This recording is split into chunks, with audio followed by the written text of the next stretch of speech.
ఆగో.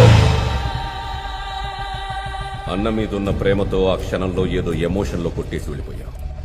కొట్టేసి వెళ్ళిపోయిన తర్వాత అయినా ఈ మద్దాలి శివారెడ్డి అనేవాడు పలానా వాడు మామూలోడు కాదు, వాడింకా చావలేదు, హాస్పిటల్లోనే ఉన్నాడు, లేస్తే వస్తాడు, వస్తే ఏసేస్తాడు అని తెలీదురా.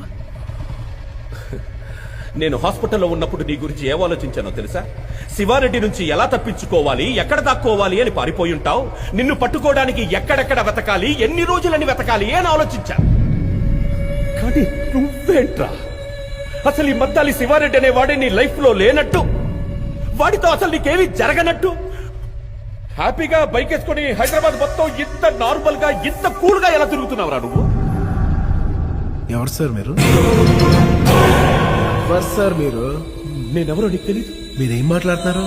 మీరు ఎవరు అనుకుని ఎవరితో మాట్లాడుతున్నారు?